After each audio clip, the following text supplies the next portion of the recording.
దెబ్బలాడిచ్చావు అనుకోండి, నీ భర్తతో పోట్లాడిచ్చావు అనుకోండి, ప్రయోజనం ఉండదు. వస్తే మందిరం రావచ్చు, కానీ ప్రభు అంటాడు నువ్వు సమాధానం లేకుండా వచ్చావమ్మా.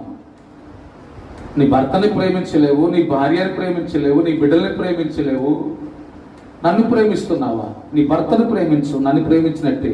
నీ బిడ్డలను ప్రేమించు, నన్ను ప్రేమించినట్లే. నీ పక్కన వాళ్ళు ప్రేమించు, నన్ను ప్రేమించినట్లే. దేవుని స్తోత్రం. ఎప్పుడైనా సరే మన జీవితాల్లో ఆలోచన చేసి అర్థం చేసుకోగలిగితే దేవుడు చూస్తున్నాడా? దేవుడు చూస్తలేదు కదా. ఇప్పుడు నేనే ఉన్నాను ఇంట్లో, గబగబా అరిసేసి వచ్చేసి మైక్ తీసుకొని వాక్యం చెప్పాను అనుకోండి, ప్రభు అంటాడు ఒప్పించి మా కూడా. నీ ఇంట్లో సమాధానం లేకుండా వచ్చి ఎవరు చెప్తారు నువ్వు? హల్లెలూయా. ఇప్పుడు ఏ ముఖ్యం? ఒక మాట నన్ను అన్నారనుకోండి, నాకే ముఖ్యం అమ్మ చెప్పాలి? సమాధానం ముఖ్యం. సమాధానం లేకుండా నేను ఎవరికి సమాధానం చెబుతాను? కొంతమంది అంటారు